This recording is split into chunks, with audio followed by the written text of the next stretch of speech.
Gun live stream. Today is Saturday, May 2nd, 2026. As usual, we'll give it a minute or so for others to join, and we'll get started.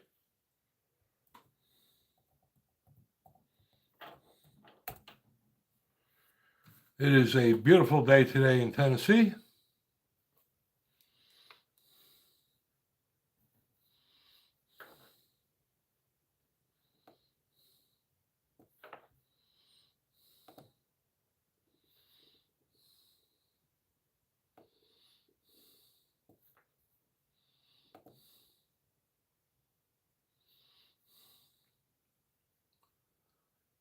All right. How you doing there, Mike?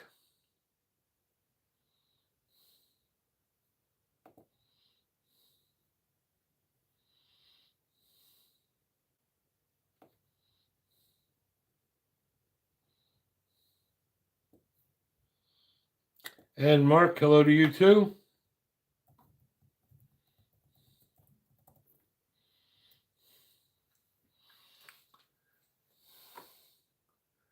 How you liking that holster there, Mike?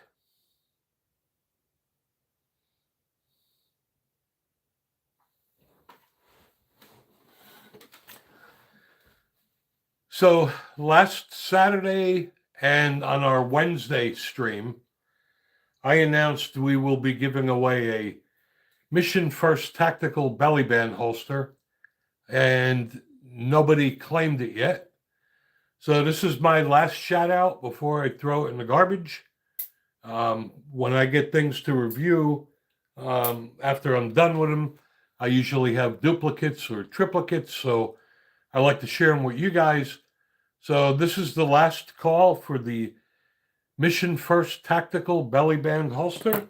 I will put my email address in here.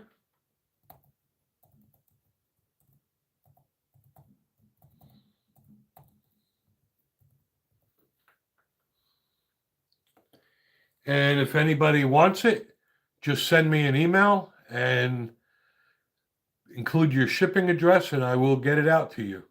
I can't believe that people don't even want free stuff. But anyway, that's the last chance before it goes.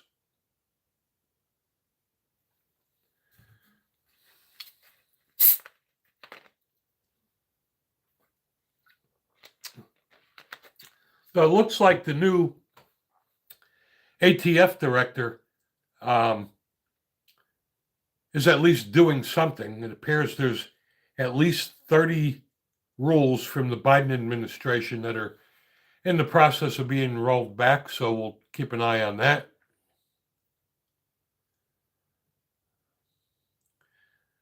You know what, Mike? I got too much of a belly too, but I think the elastic accommodates up to 50 something inches. But anyway, shoot me an email, Mike, with your shipping address, and I will send it out to you. So congratulations to Mike. I also have a trigger guard holster. It's one of those clip-on trigger guard holsters from Clip Draw.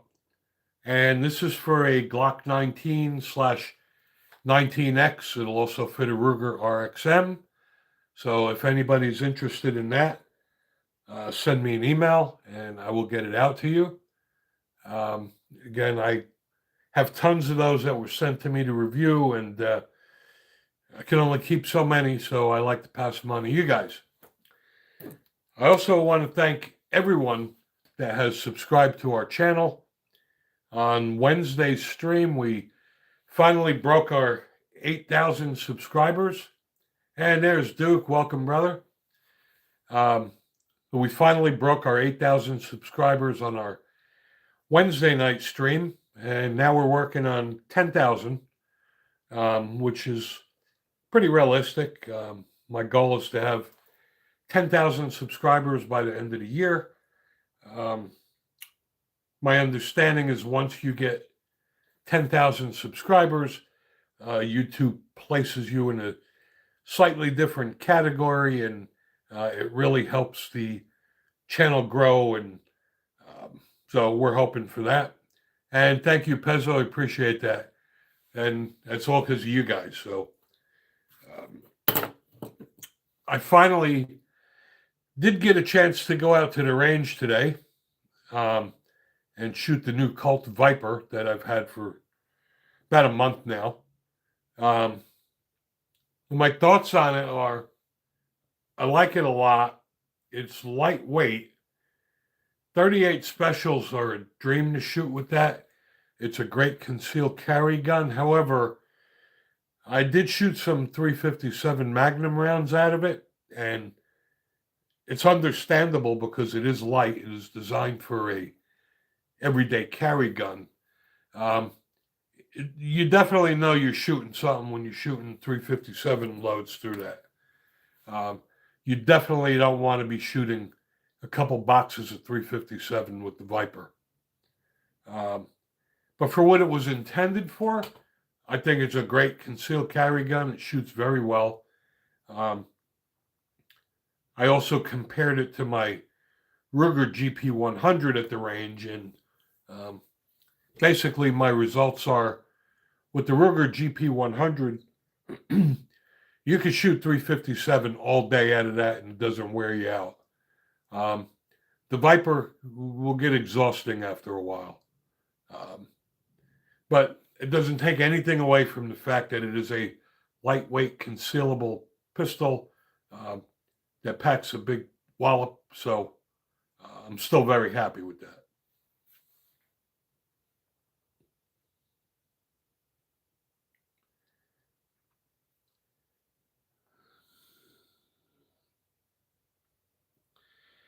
Hey, David, welcome. Thank you for joining the stream. That is a great question. I'm glad you asked that.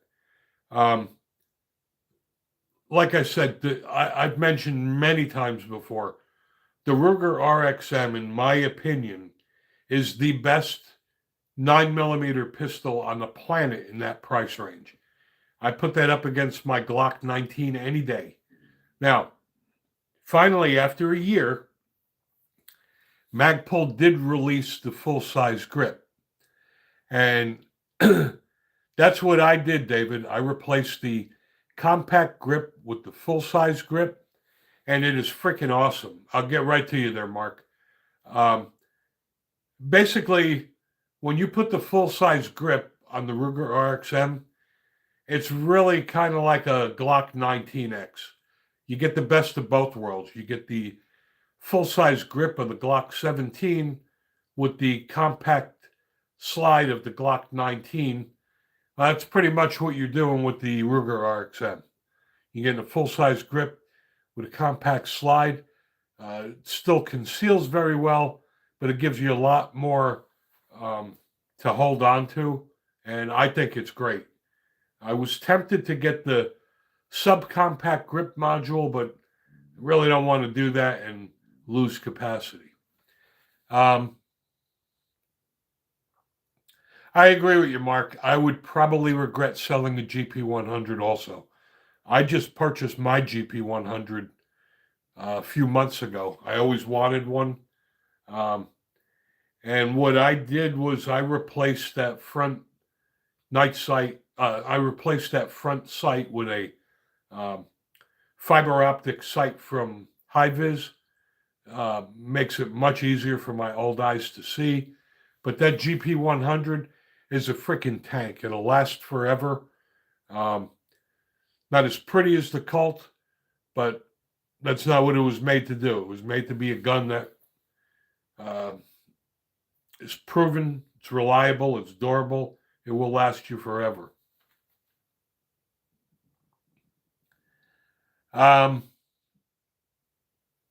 To answer your question, David, I still would take the Ruger RXM over the CZ P10C as well. CZ is a great quality gun, don't get me wrong. It's a little pricey, but the Ruger RXM, I mean, you can still get them for $400. I think I paid $399 for mine. And when you consider everything you get with the Ruger RXM, it's optic ready. It's got a tritium front night sight. It's got the flared mag. Well, the grip module Magpul just knocked that out of the park. And overall, for everything you get with that gun, it would cost you hundreds more to get a gun of better quality. So, like I mentioned numerous times, as a pistol instructor, I always have students say to me, what's the first good gun to own? And I used to always say to everyone, get a Glock 19. But then when Glock sold out, I decided to try the RXM, and I liked it a lot. And now I recommend the RXM. And MX Val, your mommy's calling you. Time to go back into the basement. Bye-bye. And again, I want to thank our moderators. We would not be able to do this live stream if it wasn't for them, because we do get the little liberal babies that crawl out of their mommy and daddy's basements every now and then, and we need to kick them back out.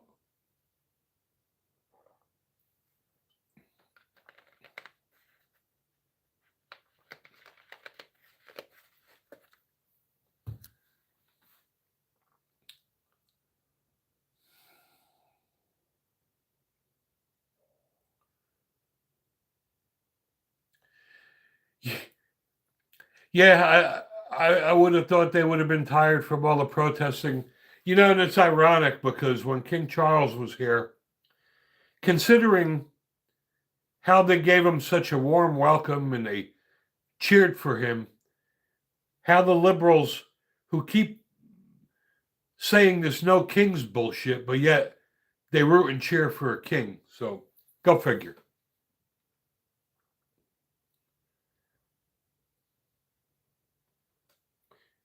Anyway, I see we have a bunch more new people on the stream, and this is something we do every Wednesday evening at 8 o'clock Eastern, every Saturday at 12 noon Eastern. My subscribers asked for it, and we do it every week. We have a pretty good following, and it's a great way to share information. I agree, Mark. The Ruger Security 6 is a awesome gun as well. I love Ruger products. I've always been a big fan of Ruger. I am concerned about this Beretta deal, though. All right, Maxwell, you're going to go back into your mommy's basement. Bye-bye. I'm hoping that this doesn't really get to be a nasty, hostile takeover. Because I really love the Ruger products, and I don't know what the intention of Beretta is, but all indications is that they're not happy with Ruger's financials, and I hope they don't just dismember the company and pick and choose a couple products. And A000, you're going back into your mommy's basement too. Bye. So it'll be very interesting to see. I just hate when things happen like that. I mean, especially when you have an iconic gun manufacturer like Ruger, and then you have a foreign-owned Beretta taking them over. I don't know why they can't just do what CZ did.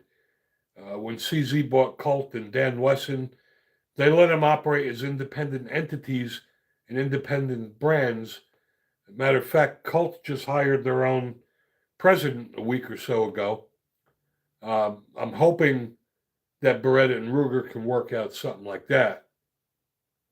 And good morning, Sultry. Good to have you. Thanks for coming back.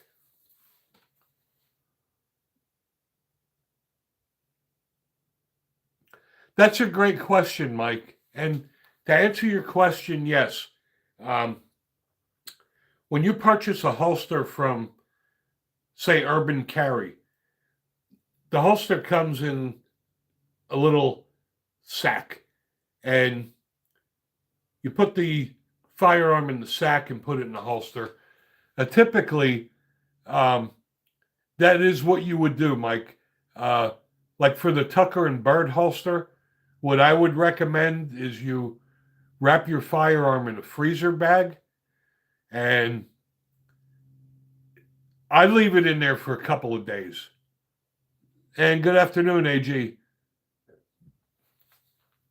And I believe you are right, Mark.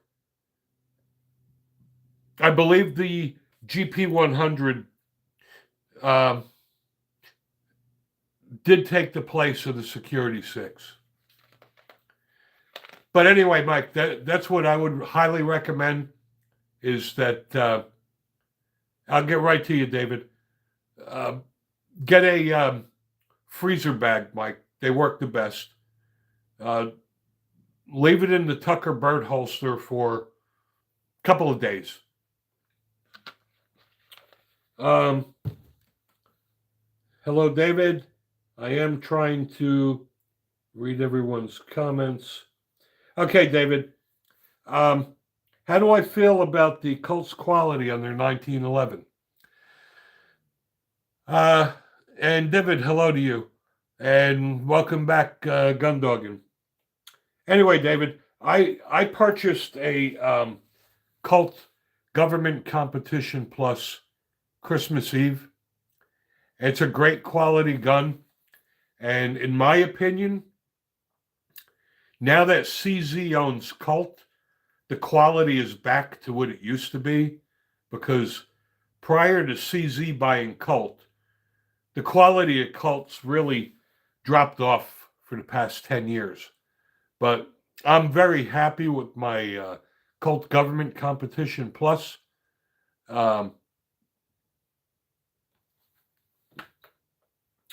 And Mr. Games, mommy's calling you. Bye-bye. So I would have no qualms buying a Colt now. I purchased the Viper and the Python recently. They're both excellent quality guns.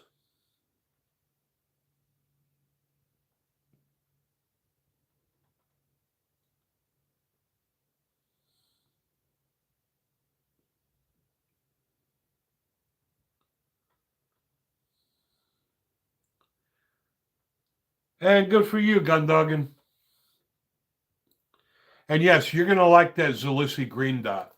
I run Zalissi optics on pretty much every one of my pistols, except for my Hellcat Pro. I have a Hollow Sun on there because that was the first optic I bought. But I would put the Zalissi up against the Hollow Sun any day. And I have astigmatism, so a green dot works much better than a red dot if you do have astigmatism. And Mark, I don't have a Smith 64. If somebody else out there does have one, you can comment on it. I'd appreciate it, but I don't have one.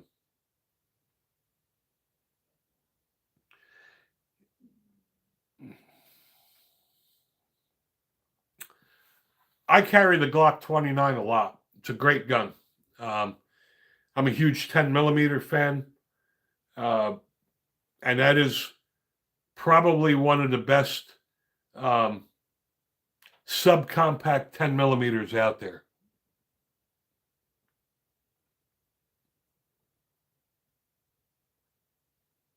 I don't know what the CT red dots are, but I got to tell you, Zach Brown, I've been running my Zalissi optics for years, probably 2 years now, and they're awesome. Crimson Trace, they're a little expensive. I got to tell you, the Zalissi optics, they're about $100, and I paid more than double that for my Hollow Sun, and my Zalissi performs as well. It's just as clear. And I even have a Zalissi green dot on my SIG X10 comp. And I would have thought that the 10 millimeter would have beat the crap out of it. but it's held up fine. And I have not had any trouble adjusting mine. I used the bore sight, took it to the range. I think I fired 2 or 3 rounds out of it and made a couple tweaks, and it's been perfect ever since then.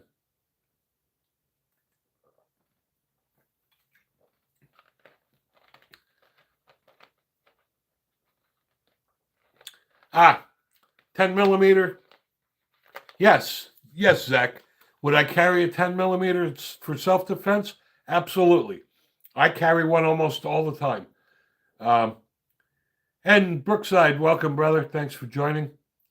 So to answer that question, a 10 millimeter is a awesome gun to carry every day. I carry the Glock 29, and I just bought the Smith & Wesson M&P 2.0 10 millimeter, and it's awesome.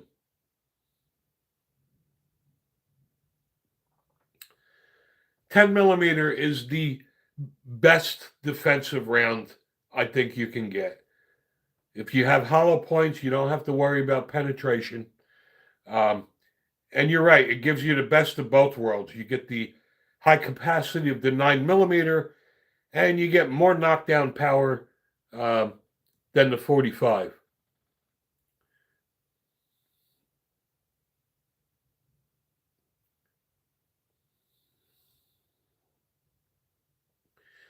Yeah, that's true, Brookside. 10 millimeter is a great caliber. I like the fact that the 10 millimeter will take down anything on 2 legs or 4, and there's a huge variety of ammo for that.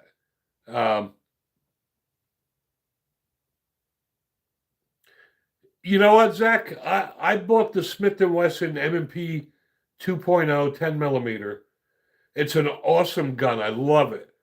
I did a review on it. If you haven't subscribed to my channel, please do so and watch the review. And I thought the same thing you did. I wish they would come out with a metal 10 millimeter. But honestly, dude, 15 rounds of 10 millimeter with a metal frame, the shit's going to get heavy after a while. But in my opinion, I think the 10 millimeter is probably the best defensive round there is. I mean, you're getting the equivalent power of a 357 Magnum in a polymer frame pistol with high capacity of 15 rounds.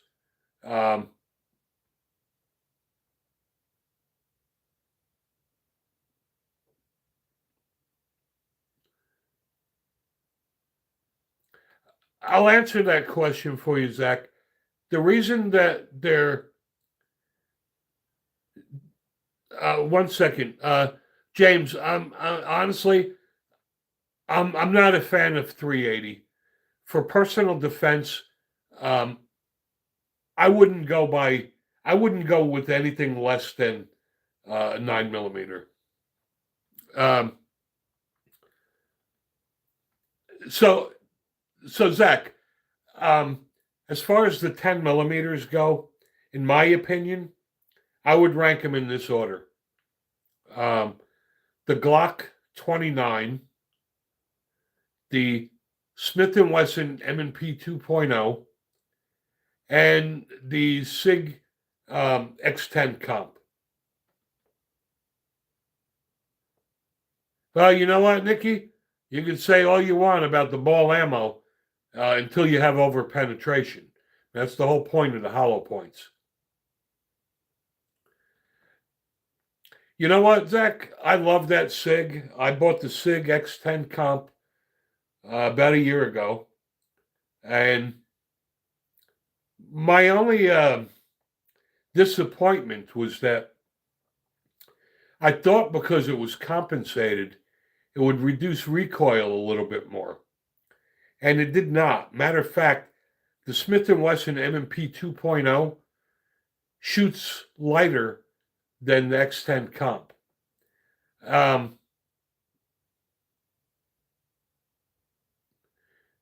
Well, you know what, Nikki? The X10 is not expensive for me. I reload my own ammo, so I have tens of thousands of rounds of 10 millimeter. But anyway, to answer the question on why 10 millimeter is not being pushed, it's because the gun manufacturers, um, they sell to the masses, right? 99% of the people out there are buying a Glock polymer frame pistol. And that's why you notice if you go to the gun store or you read Guns and Ammo, every frickin' new gun that comes out is a 9mm striker fire polymer frame pistol. Every damn one of them looks the same. And they're flooding the market with 9mm. You don't see anything cool coming out in 45 or 10mm. However, when Smith & Wesson came out with the M&P 2.0 and 10mm, that thing is freaking awesome. You know what, Nikki? I disagree. 40 caliber is actually going down the shitter right now.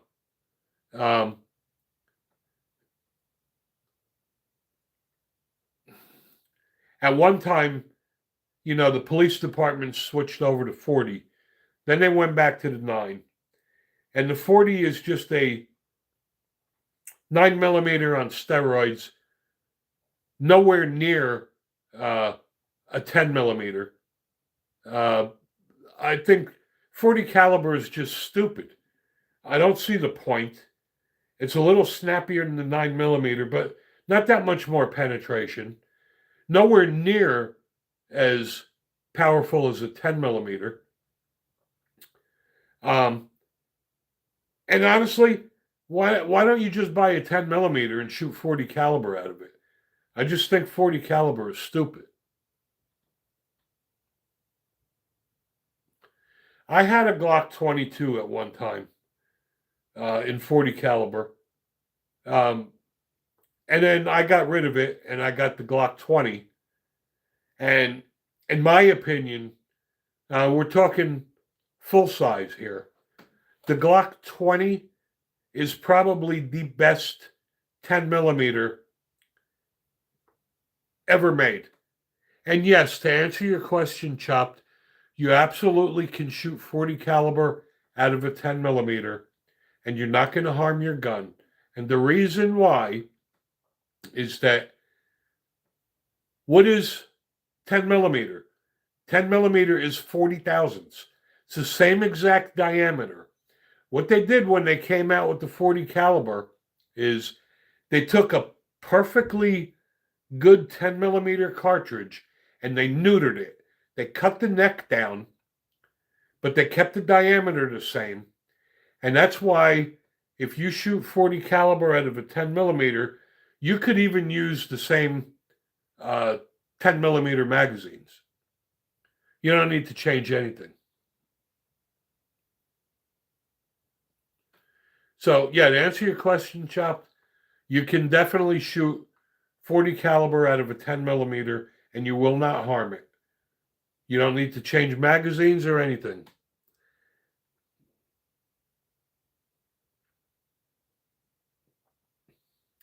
Yes, that is true, Zach. The gun makers say you shouldn't do it because they want you to buy both guns. Trust me, I've been doing it for years, and I haven't hurt any of my guns. That's stupid. You know what? That's as stupid of a statement as saying that if you shoot 38 specials out of a 357 Magnum, you're going to ruin the gun. ISO back. Thanks for joining. First of all, I would never buy a Glock. I used to be a Glock poster child. I own a lot of Glocks. I wouldn't part with any of them.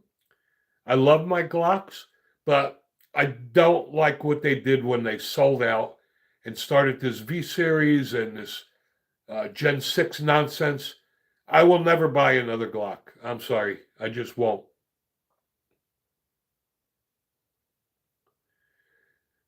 And while we're on 10mm, the only 10mm I would not buy is the Springfield XD. They make the Elite. Um, I love Springfield. I own quite a few of them. However, the um, XD series is not Springfield's best work.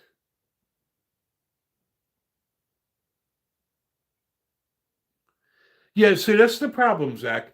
I don't like that Glock just bent over. And this is all because of that bullshit Glock switch thing. Um, and you know something? Glock had this in the works for years.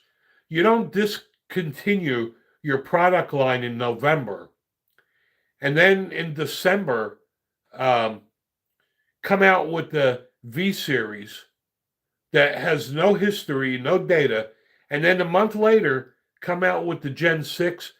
Um, Honestly, I think Catherine Glock is going to just run that company into the ground. Um, but again, Nikki, see, I would never buy another Glock because I don't like their stance. Now you see what Ruger did when the Attorney General of Connecticut threatened to sue Ruger unless they stopped making the RXM because it is a Glock clone. They're worried about the Glock switches. Ruger basically said, "Screw you. We manufacture firearms for law-abiding citizens, and we'll continue to do so." Well, see, here's the problem, Nikki. I understand why they made the V series, but that's a stupid reason. Okay, anybody that has the time and the money can make a Glock switch. I guarantee you that V series wasn't out a week yet, and they have Glock switches for them. They probably have them on the Gen 6s too. Um, any gun can be modified. And by the way, these switches are nothing new.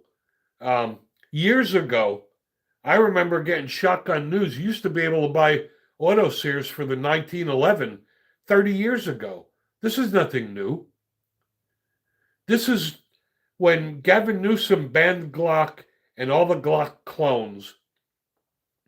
It's just stupid.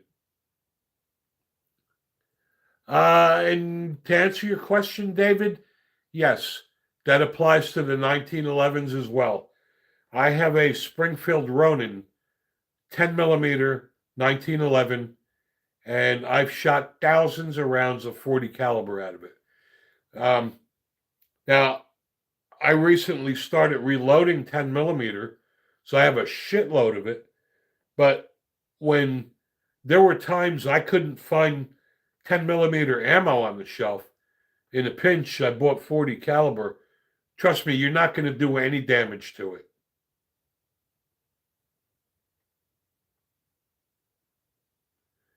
Like I said, it's no different than shooting 38 specials out of a 357 Magnum. That is a great question, Zach. So my advice for reloaders is start off with a single stage press. No, it will not hurt the extractor, David. Start out with a single stage press. That's what I use. I use the RCBS Rock Chucker. Make sure you get a set of good carbide dies like the Lee Precision, because with carbide dies, you don't need to lube the cases. You're going to need an accurate powder measure. I use the RCBS Uniflow. You're going to need a reliable scale. I use the Frankfurt Arsenal. And you're going to need a pair of calipers. So I use the Hornady digital calipers. I do have to tell you, the upfront expense, Zach, can be a lot. It's going to cost you probably over $1,000 to get everything, including the consumables, right? Because you're going to need a set of dies for every caliber. you need the press, you need the scale, you need the calipers. You're also going to need a priming tool. Then you got your consumables. You're going to need powder, you're going to need primers, and you're going to need bullets. I try to keep it simple. I use Winchester 231 powder so that I only have to store one powder.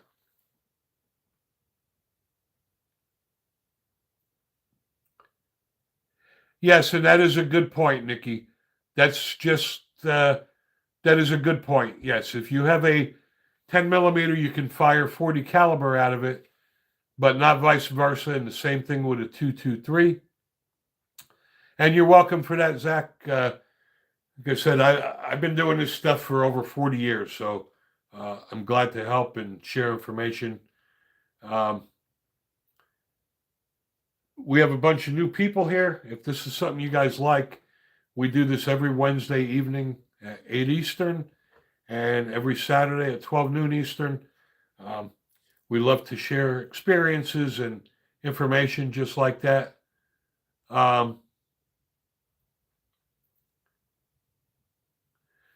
You know what, Zach? I don't think the 223 Wild is really worth swapping barrels, to be honest with you. I just like going with the standard 5.56. I am a fan of the AR-10s, and I'm going to probably build one. I love the 308. I always wanted one, the AR platform, and I probably will build a 308 one day. And I appreciate that, Nikki. Thank you so much. So for all you new guys, if you would subscribe to the channel, I would really appreciate that. On our Wednesday stream, we finally broke our goal of 8,000 subscribers, and we're now trying to push for 10,000. Now that we have some new people here, I am giving away a trigger guard holster for a Glock 19 19X. I'll put my email address in here again.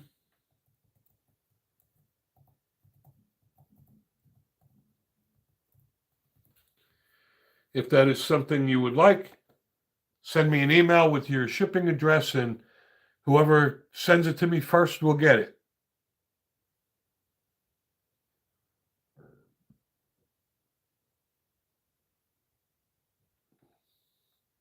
I appreciate that, Zach. I do keep it real. I mean, I look at it as my obligation to you guys is to be as honest as possible. And I give you my honest opinion, good, bad, or indifferent. Obviously, some of you guys who have been on my stream religiously know I'm not here to worry about hurting feelings. Sometimes I will talk about specific guns or calibers, and it's like people think I'm saying something about their mother. But it is what it is. My job is to keep you informed. I don't make up shit. It's my personal opinion. And if I have a product that I didn't like or I had a bad experience with, I will tell you about it. I've said for a long time I was never a fan of the Smith & Wesson triggers on their pistols, on their semi-autos.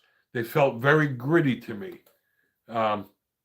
However, when I purchased the Smith & Wesson M&P 2.0 10 millimeter, that trigger is fantastic. It must be a different trigger than they have on the equalizer or the shield.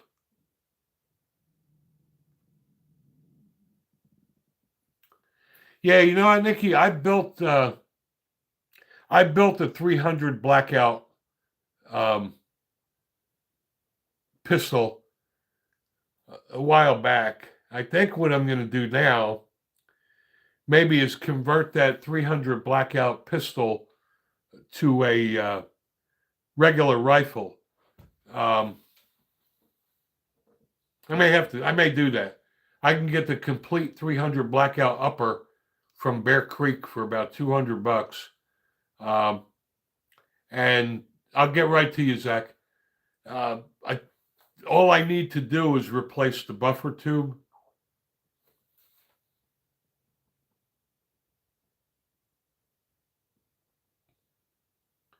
To answer your question, Zach, I'm not a fan of the side charger. Um, I like the rear chargers only because I have a lot of custom charging handles I got that are really cool. Um, but Bear Creek Arsenal are made in the USA. They're in North Carolina. I have a lot of their barrels. I built a lot of AR pistols and 5.56 and 300 blackout, and they all function very well. um, but yeah, I'm thinking of turning that 300 blackout into a regular rifle. Nice thing about it is all I got to do is buy the upper. I already have the lower receiver, change the buffer tube. I'm good to go. And to answer your question, Zach, I'm not buying this bullshit about the SIG P320 self-firing at all. This is going to probably cheese a lot of people off. I don't care. Unless you're Alec Baldwin, guns don't just go off. I've had my SIG P320s for a couple of years now. And I normally appendix carry. I find it comfortable for me. I still have both of my nuts. My SIGs never shot anybody.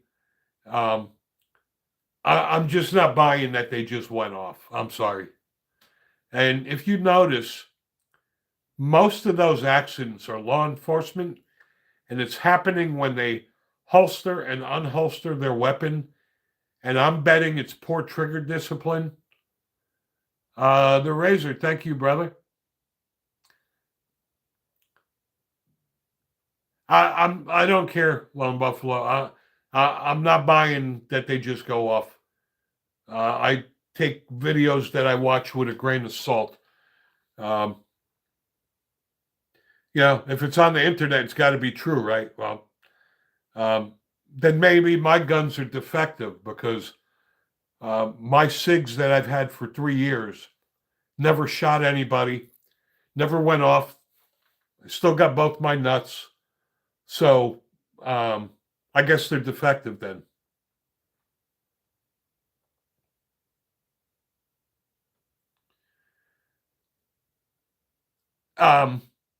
One thing I have to say now, you see, the media tends to lie and distort shit. We already know that. The media just lies. The government lies. If that was true, that the SIG P320 is that dangerous, they would have went out of business a long time ago. Matter of fact, there's one police department that the whole entire state police switched to the SIG P320 recently. Well, a friend who shot himself in the leg, you just said it. He shot himself. You didn't say the gun shot himself. Yeah, he was practicing the gun. He was practicing a draw with a loaded gun, and he had poor trigger discipline. 99.9% of the time that there's a negligent discharge is because people had their damn finger. Yeah, he cries that the safety failed. First of all, the safety is keep your damn finger off the trigger. That's the safety. Now, I will give you that maybe the SIG P320 doesn't pass a drop test. So maybe if you take it and you throw it on the table, it may go off. Or if you drop it, it may go off. But to have it just go off in your holster, I'm not buying that for a bit. 6 Sauer would have been out of business already.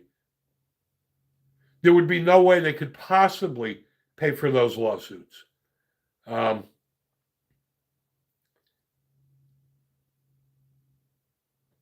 there's Ozzy. Welcome, brother. Yes, I agree, Razor. Guns could go off when you drop them or you throw them. I get that. But But that's not the same as holstering and unholstering. And besides, if you drop a gun, what's it, an inch off the ground? You're not going to strike anybody with it. Um,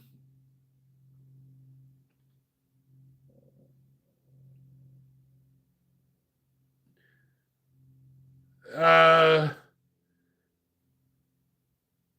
oh, and I practice at the range. I live in Tennessee. We don't have a desert here, so. Um, but yes, striker fired guns can go off if they're dropped, even though they're designed not to. Um, but you know what? Dropping the gun is not the same.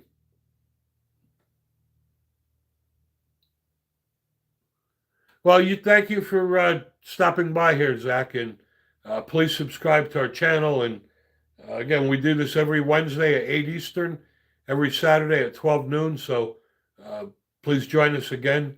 Um, you take care of your girls. That's the most important thing.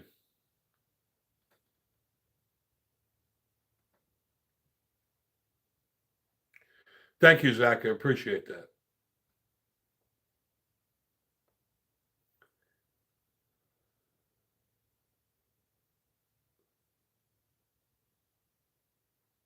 Yeah, that Sig, that CZ is a nice gun there, Ozzy.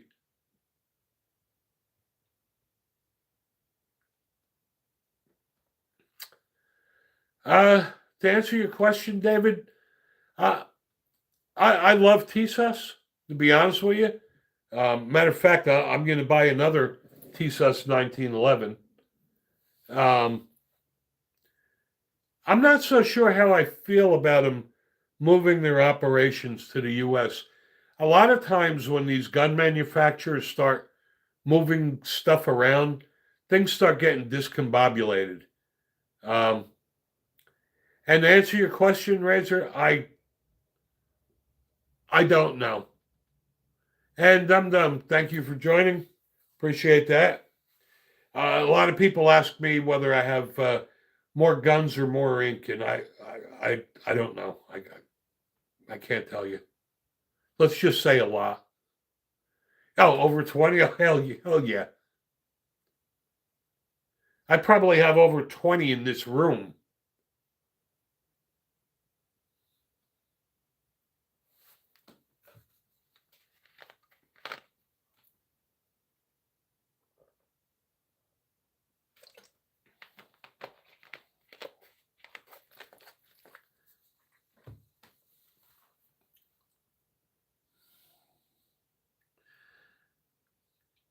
You never said that, Duke. You told me you love New Jersey. You told me you were going to stay there forever.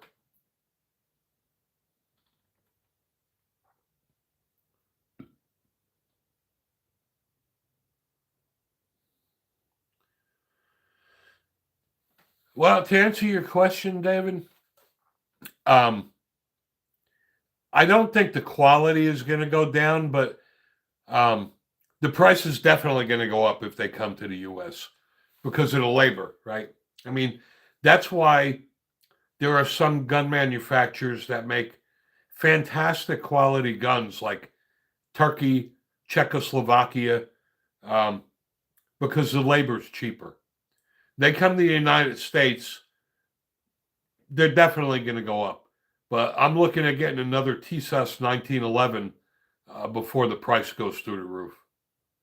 Um, I've mentioned before, I always wanted a Kimber, and V-Cult, your mommy and daddy's calling you. It's time for you to go back into their basement. Bye-bye.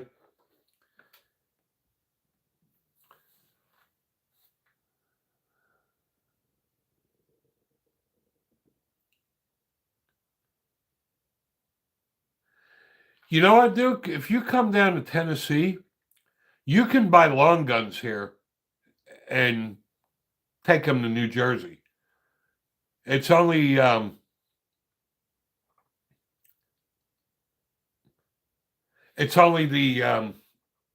pistols that have to go to an FFL Matter of fact, if you drove to Tennessee, you can go to any store, load up your whole trunk with ammo, um, and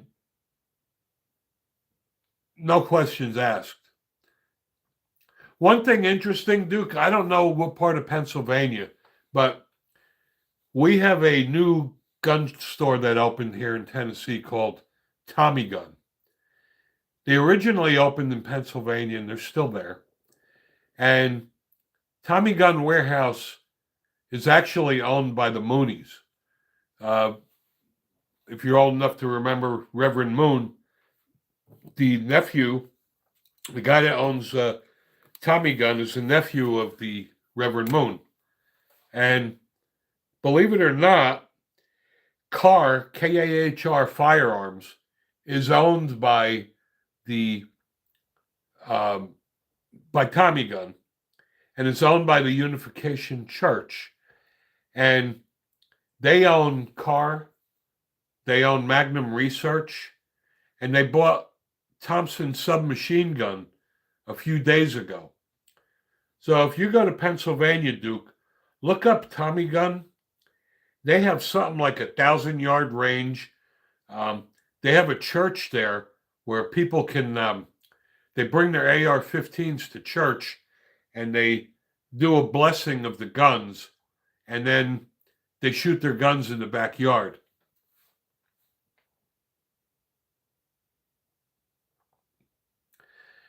You know what, Duke? That's been a question of mine forever. In New Jersey, it's kind of retarded that you need a firearms ID card to purchase ammo and long guns. But yet, you went through the background check to get that. So I don't even understand why you need. I don't know why New Jersey does what they do. New Jersey is retarded. And they're only issuing the carry permits now because they realize how much money it makes. It's a huge money maker.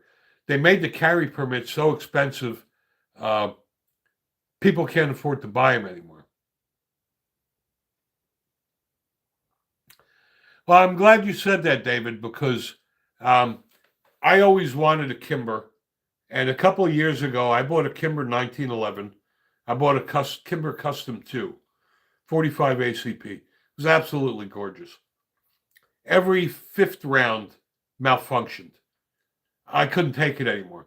So I had it about a month and I traded it in and I bought my Colt government model. And I probably shouldn't have been as impatient because the one thing I learned is that, especially with 1911s, a lot of them are finicky because of the magazines. And a lot of the guns I have that I had trouble with, when I switched over to Wilson Combat and Chip McCormick magazines, the problem went away. In all fairness, maybe I should have tried that with the Kimber. But I mentioned before last week, I am looking to get another 1911, and maybe I'll give Kimber another try. I typically, when I have a bad experience with any product, I usually never buy it again, but I'm willing to try another Kimber with my Wilson Combat mags. I think it's called the Black Shadow, but I'm probably going to wind up getting another Kimber 1911 in the near future.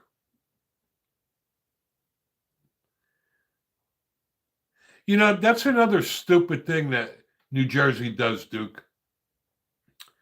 You only have 90 days to purchase your handgun in New Jersey, or the permit expires. And depending on whether the chief is a dick or not, sometimes they just won't renew it. They'll make you apply all over again, right? But they'll allow you to get 3 pistol permits at once, but you're only allowed to buy 1 gun every 30 days. Well, if you do the math, if it takes you more than 30 days to get your first gun, you'll never be able to buy 3 guns within that 90 days because they'll expire. It's just so retarded. It's just like the New Jersey carry laws, right? Now they're debating the sensitive places. So after the Braun case, when New Germany said that they were going to start handing out carry permits because they didn't want to get sued, that night, Governor Murphy and the Attorney General, that towelhead, they stayed up all night long coming up with a million places you can't carry in New Jersey. Matter of fact, I think New Jersey is the only state in the country that you're not allowed to own hollow point ammunition. And then the big thing now is the sensitive places. So if you're in New Jersey and you have a carry permit, you could be standing on the corner and you cross the street and now you're a criminal. Now, I would check that, Duke. I'm pretty sure it's 3 permits you're allowed.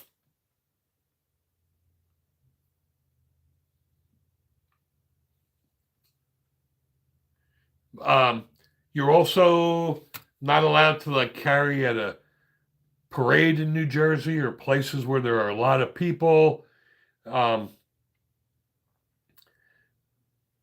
There's more places you can't carry in New Jersey than you can. And the ironic thing is that after New Jersey started issuing carry permits, y'all actually lost gun rights. You're going through this nonsense again in New Jersey about assault weapon bans and high capacity magazines. This stuff's been going on in New Jersey for 16 years. How many years can you keep arguing that stupid shit?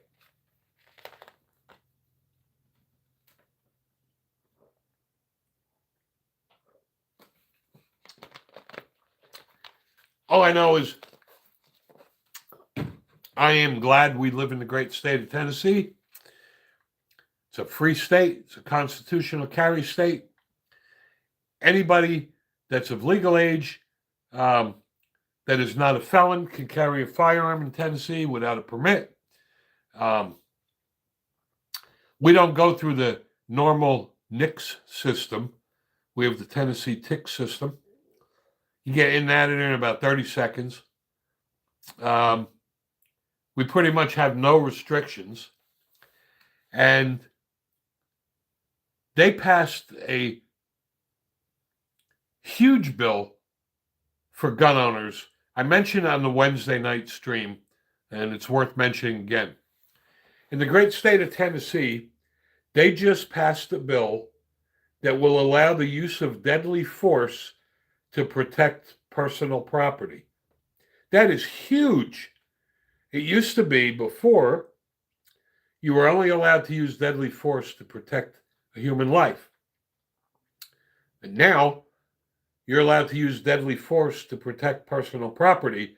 So if somebody's stealing your livestock or burning down your barn or throwing a Molotov cocktail through your window, you don't have to just stand there and watch. Now, of course, the law is going to say you have to be able to prove that deadly force was the only way to prevent that, but that's okay. You're not going to be able to just cap somebody that's blatantly stealing your lawnmower, but the logic is that, if somebody's got the balls to walk on your property in Tennessee, knowing that pretty much everybody here has a gun, I'm betting the guy's armed. So the nice thing about it is that now you don't need to drag the body inside.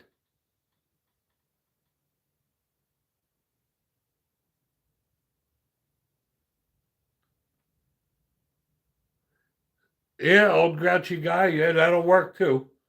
And again, we have a bunch of new people on this stream, so I'd like to welcome you guys. I appreciate that. We do this every Wednesday evening at 8 o'clock Eastern, every Saturday at 12 noon. We have great gun discussions. If you haven't done so, please hit that subscribe button, turn on notifications. And for those that like our channel, you may want to consider joining our channel and becoming a member. Members also help support us. That is what we use to purchase firearms, is the YouTube revenue. We are a small growing channel, so I can't afford to buy firearms out of my own pocket. But whatever little revenue the channel generates, I do use those funds to buy new guns to review you guys. And again, special thanks to our moderators. We would not be able to do these live streams without our moderators. They help put all the little liberal babies back in their mommy and daddy's basement. So thank you again for that, because I can't do this all on my own. Last year, we had 1,000 subscribers. We just reached 8,000. That is phenomenal growth, and it's thanks to all you guys. So now my goal is 10,000. I think that's realistic. There should be no reason we don't hit 10,000 by the end of the year.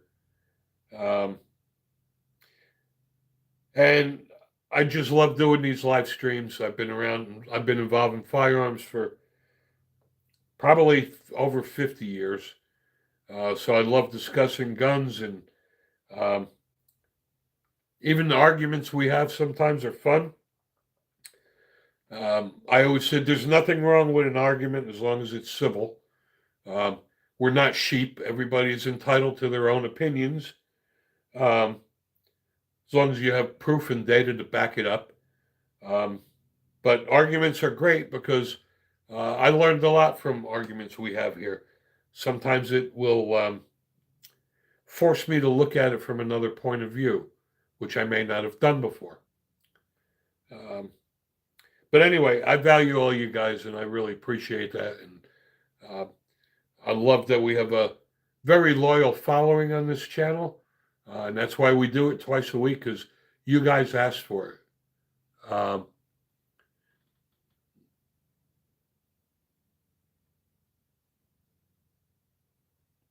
Yes, the world is falling apart. People are crazy. You're not safe anywhere. And pretty much it is going to be your gun that's going to protect you and your family. It's not going to be law enforcement. Out in rural Tennessee, you need law enforcement. It may take half an hour to an hour for a sheriff to get here. Too late at that point. You need to take matters into your own hands. We're not safe anywhere. There's shooting in the malls, in the workplace. Can't even go to church anymore. Church is not even safe. When I was a kid, the church doors never locked. You used to be able to go to church 3 o'clock in the morning. Church doors were always open. There's just nowhere safe anymore. Malls, work, hair salon, schools.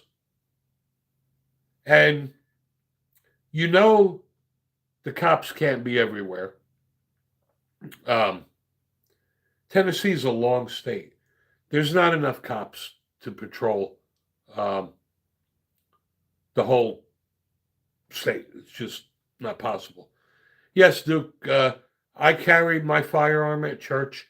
All the churches have security now, and they should. There's shootings in churches. Who would have ever thought that people would go into a place of God and shoot people?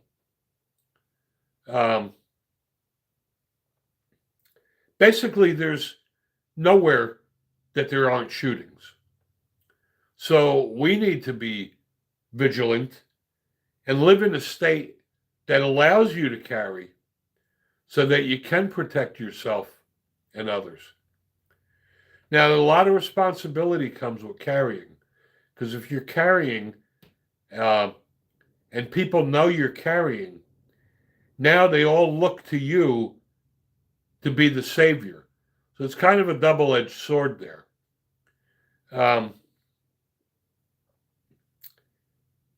We know the government lies. When the government reports statistics, the FBI always understates the statistics regarding the armed citizen. An independent crime research group did a study, and I love this because I'm a data guy by trade.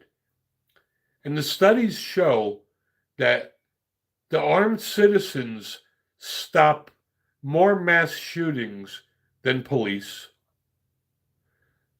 The armed citizen prevents more death and injuries than police. The reason for that is also based on the fact that by the time police get there, the damage is already done, number one. A lot of times the bad guys go to places where they know there won't be police, like maybe a movie theater, right? Well, why are armed citizens more dangerous than the police? Because the bad guys don't know who have guns, right? When police show up on the scene, every one of those police officers is a target because the active shooter knows they're cops. They don't know who's carrying a gun when everybody in the movie theater may have one. We're more dangerous than they are. Also, the FBI, when they classify a mass shooting, they classify a mass shooting of 4 people or more, which includes the victim.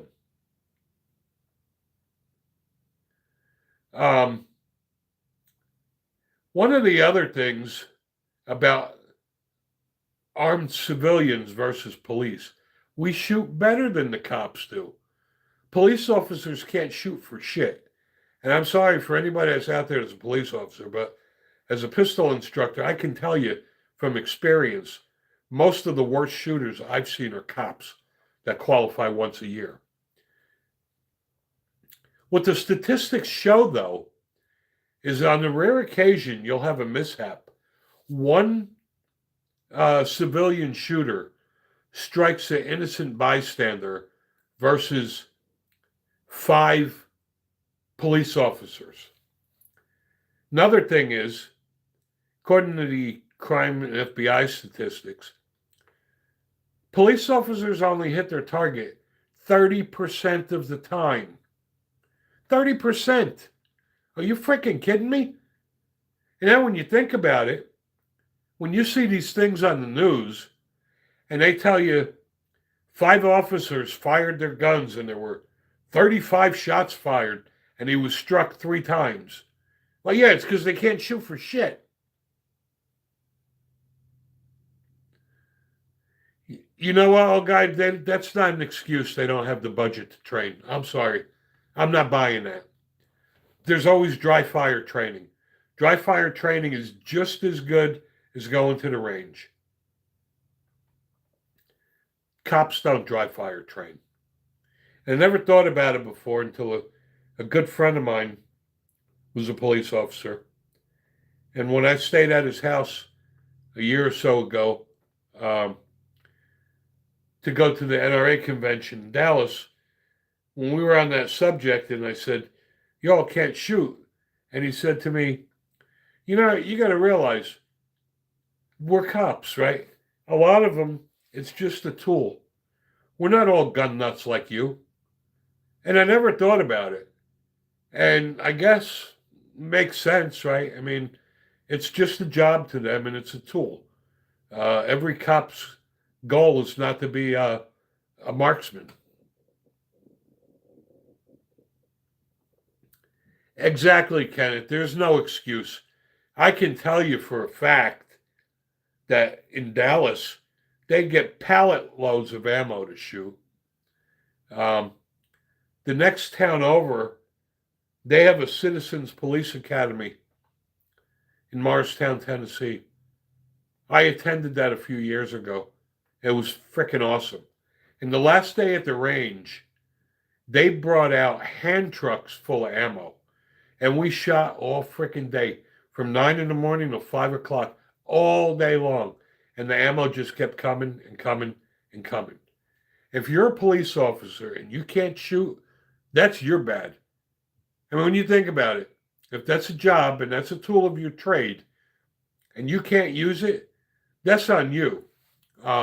You should be training just to protect yourself. I mean, a cop that can't shoot And if you view the firearm as a tool, I mean, that's like saying that a mechanic doesn't know how to use a wrench. Exactly, Ozzy. This is the whole problem. You'll see all the time when they mention how many shots were fired and nobody gets hit or one person gets hit. That's because they can't shoot.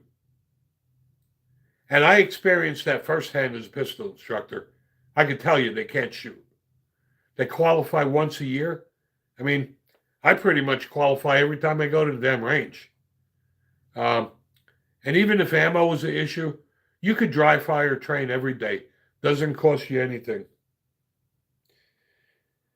Well, we're almost at an end here. It's a 2-minute warning. Today really went fast. Yeah, that's the whole problem, Duke. The libs always say everything is staged. And you know the funny thing about it? Here's what cracks me up about the libtards. Every time there's a shooting, unless they're shooting a Republican, the libtards are calling for, we need more gun control. We need more gun control. But when they're shooting at President Trump, you don't hear a word about gun control. I mean, the liberals hate guns except for when they're pulling the triggers, right? And that's a problem. They use tragedy to promote their political agenda. The liberals don't give a rat's ass about how many people get shot. They use it to scare people and promote their agenda. But yet when they shoot President Trump or Kirk, they're happy about it. All of a sudden, and then the funny thing about it is the liberals want to take away our Second Amendment rights. Okay? When the Trump administration said maybe trans people shouldn't own firearms, and there's some truth to that. If you look at how many mass shootings were done by trans people, it makes a lot of sense. But yet, when the Republicans say maybe trans people shouldn't be able to own guns, what do the liberals do? All of a sudden, the liberals say, well, wait a minute, that's a violation of their Second Amendment rights. No shit. Now, all of a sudden, you're worried about Second Amendment rights. You can't have it both ways. So the liberals try taking our Second Amendment rights. They want gun control, but yet it's okay to shoot President Trump and any Republican. Got it. All right, guys. It is 1 o'clock now, and unfortunately, it's time for this stream to end. Thank you all so much, especially for all the new people on the stream today. I want to welcome you guys, and if you like what we do here, we do this every Wednesday evening at 8 Eastern and every Saturday at 12 noon. We all seem to enjoy this a lot, so please subscribe to our channel. Thanks for watching.